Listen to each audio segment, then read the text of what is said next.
Lo que estás a punto de escuchar es el motivo por el cual Estados Unidos bombardeó 3 bases nucleares en Irán. Y no solo eso, también entenderás por qué hoy, más que nunca, las alarmas están encendidas ante una posible tercera guerra mundial. Presta mucha atención porque te voy a contar, paso a paso y en orden cronológico, cómo empezó todo. Durante varios años, el programa nuclear de Irán fue un tema de fricción constante en la política internacional, pero fue a partir de mediados del año 2024 cuando la situación dejó de ser una amenaza latente para convertirse en un problema inmediato. Según informes de inteligencia compartidos por agencias occidentales, Irán estaba a solo unas semanas de completar las fases finales necesarias para contar con capacidad armamentística nuclear. El gobierno iraní, liderado por los sectores más conservadores del régimen, aseguraba que su programa tenía fines exclusivamente energéticos y médicos, pero las evidencias técnicas y los patrones de enriquecimiento de uranio apuntaban a un objetivo muy distinto. Estados Unidos, bajo la presidencia de Donald Trump, en su segundo mandato, volvió a tomar una posición agresiva y clara. Irán no debía, bajo ninguna circunstancia, convertirse en una potencia nuclear. Durante los primeros meses del año, Washington intentó abrir una nueva ronda de negociaciones, con el objetivo de restablecer ciertos puntos del antiguo acuerdo firmado durante la era Obama. Sin embargo, la respuesta iraní fue ambigua, lenta y condicionada por una larga lista de exigencias que la Casa Blanca consideró inaceptables. La diplomacia fracasó. Las reuniones mantenidas en Viena y Ginebra no lograron avanzar ni un centímetro. La desconfianza entre ambos gobiernos era total. Para Teherán, negociar mientras sufría sanciones económicas severas equivalía a rendirse. Para Trump, flexibilizar las sanciones sin garantías verificables era una señal de debilidad. En paralelo, Israel observaba con creciente preocupación el desarrollo del conflicto. La inteligencia israelí, a través del Mossad, reportó que Irán había acelerado sus procesos en las instalaciones de Natanz y Fordow, ubicadas en zonas montañosas difíciles de alcanzar por medios convencionales. La comunidad de defensa israelí coincidía en un punto clave. Esperar era peligroso. Se corría el riesgo de que, una vez Irán tuviera armas nucleares funcionales, se volviera intocable militarmente. Con eso en mente, el gabinete de seguridad del primer ministro Benjamin Netanyahu inició una serie de consultas internas, evaluando escenarios para ejecutar un ataque preventivo. Estados Unidos, si bien no deseaba involucrarse directamente en una guerra abierta, no se opuso a la idea de una ofensiva limitada llevada a cabo por su aliado israelí. De hecho, facilitó inteligencia en tiempo real, autorizó reabastecimientos logísticos y brindó cobertura diplomática en organismos multilaterales. Washington y Tel Aviv compartían un mismo diagnóstico. Irán estaba cruzando una línea roja. El tablero estaba ya definido. Irán, respaldado por su red de aliados regionales, se preparaba para una eventual confrontación, pero aún apostaba por desgastar a sus rivales a través de presión indirecta y propaganda. Israel, por su parte, estaba listo para actuar, considerando que cualquier demora solo haría que el enemigo se volviera más difícil de derrotar. Estados Unidos se mantenía en un segundo plano, aunque con los recursos necesarios desplegados en la región por si el conflicto se desbordaba.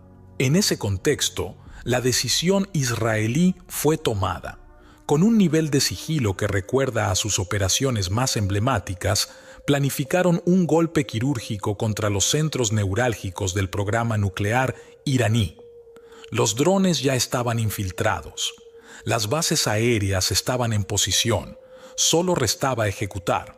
Así, se puso en marcha lo que el alto mando israelí denominó Operación León Ascendente. Era el inicio de una escalada que cambiaría la historia del Medio Oriente. El ataque comenzó con una fase silenciosa, pero crucial. Antes de que el primer misil surcara el cielo, agentes del Mossad ya se encontraban operando dentro del territorio iraní. Estos operativos encubiertos tenían como objetivo desactivar los sistemas de defensa más críticos del país, los radares. Para ello, utilizaron drones de pequeño tamaño pero con una alta carga tecnológica, los cuales fueron lanzados desde puntos previamente asegurados en el interior del país. La misión era clara: dejar ciegos a los centros de comando que protegían las instalaciones nucleares y militares clave.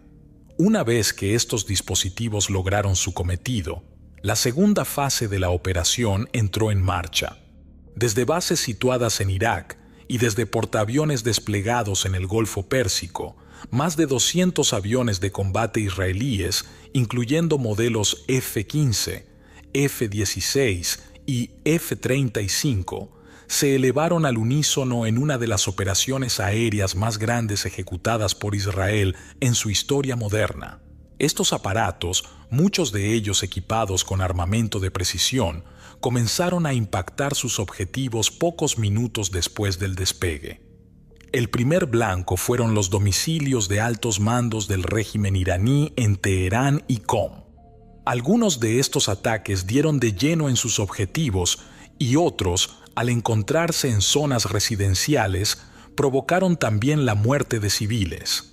Las primeras imágenes difundidas por medios locales mostraban edificios reducidos a escombros y ambulancias evacuando a los heridos. En las horas siguientes, los canales oficiales del gobierno iraní confirmaron lo que ya se sospechaba. El comandante en jefe de la Guardia Revolucionaria Islámica, el general Hossein Salami, había muerto. También fue reportado el fallecimiento de Mohammad Bagheri, jefe del Estado Mayor de las Fuerzas Armadas. Además, al menos 2 científicos clave vinculados al programa de enriquecimiento de uranio fueron eliminados en ataques simultáneos, según lo confirmado por fuentes occidentales. La operación Rising Lion no buscaba simplemente dañar la capacidad militar iraní, pretendía eliminar, en el menor tiempo posible, a quienes lideraban el aparato de defensa y el desarrollo nuclear del país. Pero los ataques no se limitaron a personas. En paralelo, misiles israelíes impactaron objetivos materiales en diferentes puntos del territorio iraní. Se destruyeron laboratorios de investigación y desarrollo, plantas de ensamblaje de drones, centros de enriquecimiento de uranio, hangares con misiles balísticos, sistemas de comunicación militar, bases aéreas y depósitos logísticos. También se reportaron explosiones en zonas industriales cercanas a Isfahán y en instalaciones militares al sur de Mashhad. Aunque la información oficial iraní era escasa y confusa, satélites comerciales y reportes internacionales confirmaron la magnitud de la destrucción. A medida que las horas pasaban, el gobierno israelí anunció que la operación se extendería al menos durante 2 semanas. El objetivo no era solo castigar a Irán, sino incapacitarlo, reducir su margen de reacción y obligarlo a detener de forma irreversible su programa nuclear. Israel empleó misiles de largo alcance, drones suicidas y ataques coordinados por oleadas para mantener la presión constante. La comunidad internacional seguía los acontecimientos con alarma, pero sin intervenir. En Irán, las primeras reacciones de la población fueron de confusión e indignación. Mientras tanto, en medios internacionales se hablaba ya de una operación quirúrgica, altamente efectiva, pero también polémica por el número creciente de víctimas civiles. Algunas cadenas occidentales comenzaron a cuestionar los límites de la operación, mientras que otras destacaban la precisión y el alcance del ataque. Sin embargo, lo que estaba claro para todos era que el equilibrio estratégico en la región acababa de romperse, y la respuesta de Irán era cuestión de tiempo. La respuesta iraní no se hizo esperar demasiado. Apenas 24 horas después del inicio de la ofensiva israelí, Teherán ordenó una contraofensiva balística que abarcó múltiples puntos del territorio israelí.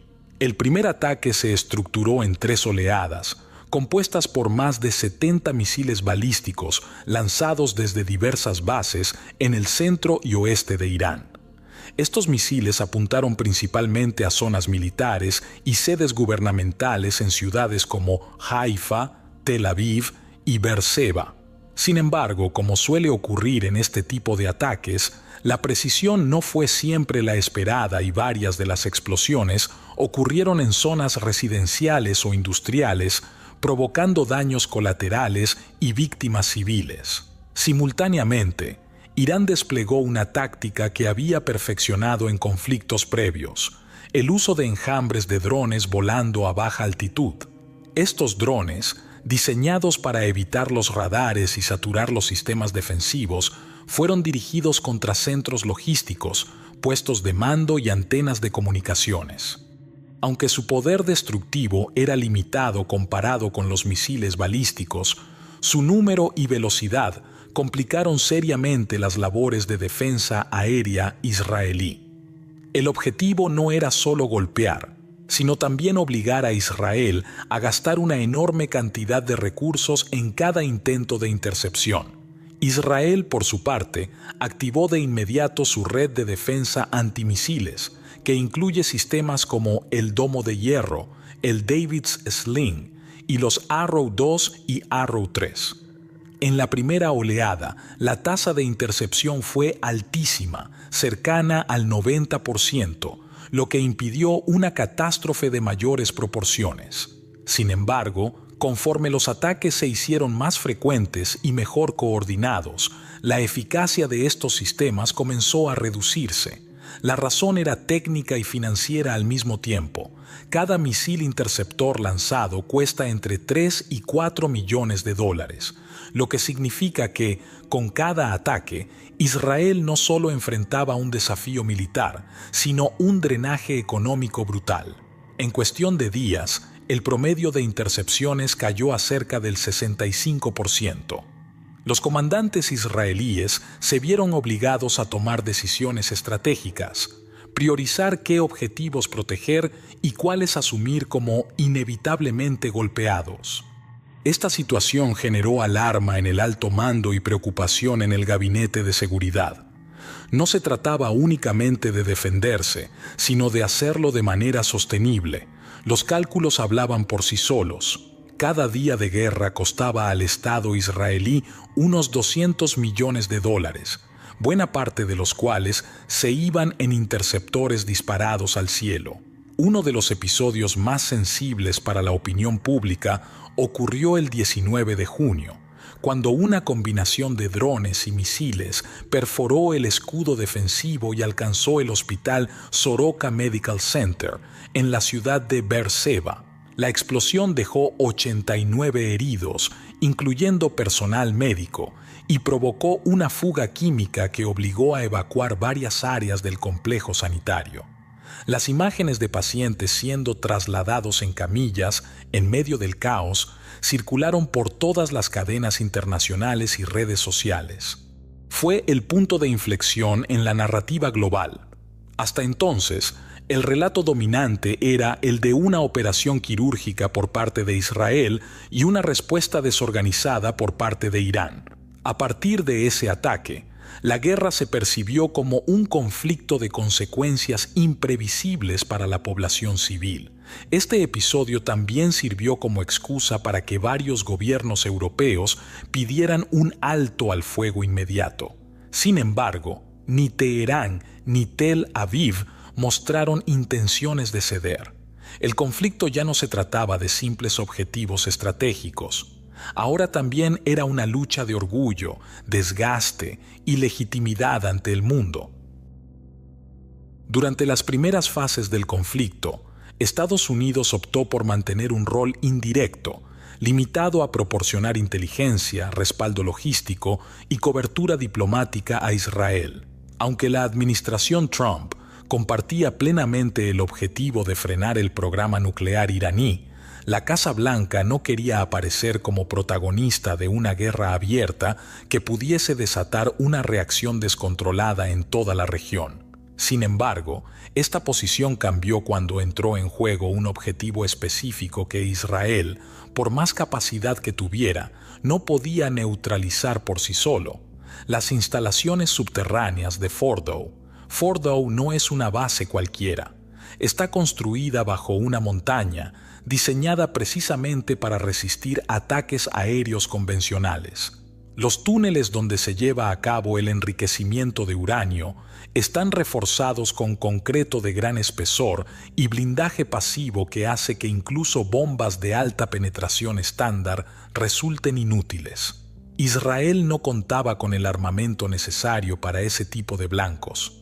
Solo un país tenía la capacidad técnica y táctica de ejecutar un ataque exitoso contra ese tipo de fortificación: Estados Unidos.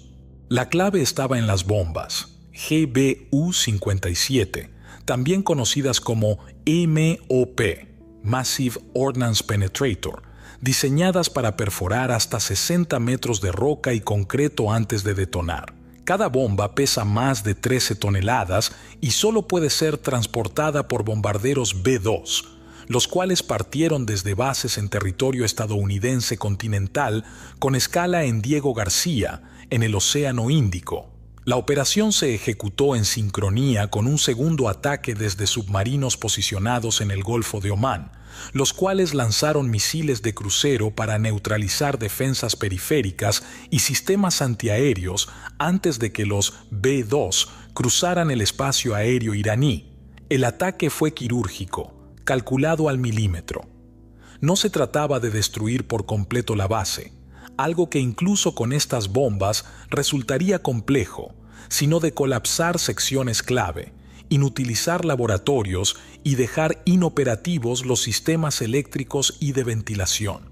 A diferencia de otros bombardeos anteriores, esta operación no fue anunciada previamente por ninguna fuente oficial. Fue recién después de que satélites comerciales detectaran las explosiones y comenzaran a circular videos desde pueblos cercanos a Fordow que el gobierno iraní reconoció que había ocurrido un ataque directo sobre una de sus instalaciones nucleares más protegidas. La reacción internacional no se hizo esperar. La Organización de las Naciones Unidas convocó una sesión de emergencia y varios países exigieron explicaciones a Washington. La Agencia Internacional de Energía Atómica envió un comunicado afirmando que, hasta ese momento, no se habían reportado fugas radiactivas, aunque no descartaban daños estructurales severos en depósitos de hexafluoruro de uranio. La propia Casa Blanca confirmó el ataque horas después. Trump declaró que se trataba de una acción limitada, defensiva y preventiva, y que Estados Unidos no tenía intención de continuar con operaciones ofensivas siempre y cuando Irán no cruzara otra línea roja. Esta ha sido nuestra única advertencia, dijo textualmente. Desde el punto de vista técnico, los daños provocados en Fordow fueron significativos. La mayoría de expertos coincidieron en que, incluso si parte del complejo seguía en pie, la capacidad de producción de uranio enriquecido quedaba reducida en al menos un 70% a corto plazo. Además, la destrucción de sistemas eléctricos, sensores y pasillos internos suponía un retraso importante para cualquier plan iraní de desarrollar una cabeza nuclear funcional en el corto plazo. Sin embargo, el impacto real del ataque no fue solo militar, sino psicológico y geopolítico. Por primera vez desde el inicio del conflicto, Irán había sido golpeado directamente por la mayor potencia del planeta, y el margen de maniobra para una represalia directa se volvía más complejo. Tras los ataques coordinados de Israel y el golpe quirúrgico de Estados Unidos sobre Fordow, Irán quedó atrapado en una encrucijada. Por un lado, su aparato militar y nuclear había recibido daños estructurales importantes. Por el otro, su imagen regional y su prestigio como actor geoestratégico en Medio Oriente estaban siendo puestos en duda por sus propios aliados y enemigos. Responder era indispensable, pero cualquier paso mal calculado podía desatar una guerra total que pondría en riesgo la propia supervivencia del régimen. En este escenario, Irán comenzó a evaluar una serie de represalias indirectas. Una de las más probables pasaba por activar a su red de milicias aliadas desplegadas en varios puntos del mundo árabe. En Líbano, Hezbolá contaba con miles de misiles de corto y mediano alcance, y ya había demostrado su capacidad de poner en jaque al norte de Israel en enfrentamientos previos. En Irak, diversas milicias chiitas tenían capacidad logística para hostigar a las bases estadounidenses instaladas en Bagdad, Erbil y otras zonas. En Yemen, los hutíes, grupo con respaldo iraní, disponían de drones y misiles capaces de amenazar rutas marítimas clave en el Mar Rojo y atacar refinerías o navíos petroleros de aliados occidentales. Pero también se analizaban represalias más ambiciosas, como un ataque directo a bases de Estados Unidos en la región. Países como Qatar, Arabia Saudita, Bahrein, Kuwait, Jordania y Omán albergan instalaciones militares estadounidenses. Un ataque sobre estos objetivos significaría una escalada directa, aunque el régimen iraní consideraba que un golpe simbólico y limitado podría enviar un mensaje sin provocar una guerra frontal. Otra carta sobre la mesa era interrumpir el flujo de petróleo a través del estrecho de Hormuz, por donde transita aproximadamente el 20% del crudo mundial y una cuarta parte del gas natural licuado. El cierre del estrecho de Hormuz sería una jugada de alto impacto global. Si Irán decidiera bloquearlo con minas navales, ataques a buques o simplemente anunciando que no garantiza la seguridad del tránsito marítimo, los efectos económicos serían inmediatos. Los precios del petróleo y del gas se dispararían, arrastrando a muchas economías al borde de una recesión. La inflación global aumentaría y varios países importarían no solo energía más cara, sino también inestabilidad financiera. Sin embargo, un movimiento así sería interpretado por Estados Unidos como un acto de guerra total, lo cual desencadenaría una nueva oleada de bombardeos masivos contra la infraestructura energética de Irán. El primer objetivo sería la isla de Karg, por donde sale el 90% de las exportaciones petroleras iraníes. Con todas estas variables en juego, la pregunta de fondo es hacia dónde se dirige este conflicto. En el corto plazo, la posibilidad de una escalada militar sigue siendo alta, especialmente si alguna de las partes decide responder de forma desproporcionada. Pero también existe otra vía, una negociación forzada por el desgaste. En este tipo de conflictos, la guerra no siempre termina cuando uno gana en el campo de batalla, sino cuando los costes económicos, diplomáticos y sociales superan cualquier beneficio estratégico. A mediano plazo, es probable que veamos una guerra por delegados, con ataques indirectos, ciberataques, sabotajes y presión económica constante, pero sin una invasión directa a gran escala. La pregunta que muchos se hacen, pero que pocos se atreven a responder en voz alta, es si estamos viendo los primeros movimientos de algo más grande. Una guerra mundial no comienza con un anuncio, sino con una cadena de errores, reacciones desmedidas y decisiones mal calculadas. Las condiciones geopolíticas actuales son más inestables que nunca. El mundo ya no está dividido entre dos bloques claros, sino en decenas de potencias medianas con capacidad nuclear, redes de aliados irregulares y enemigos compartidos. ¿Puede esta guerra abrir la puerta a un conflicto mayor? No hay una respuesta definitiva, pero lo que sí parece inevitable es que estamos entrando en una nueva fase de la historia, en la que el equilibrio global ya no dependerá de tratados ni de promesas, sino de quién esté dispuesto a cruzar la siguiente línea roja primero.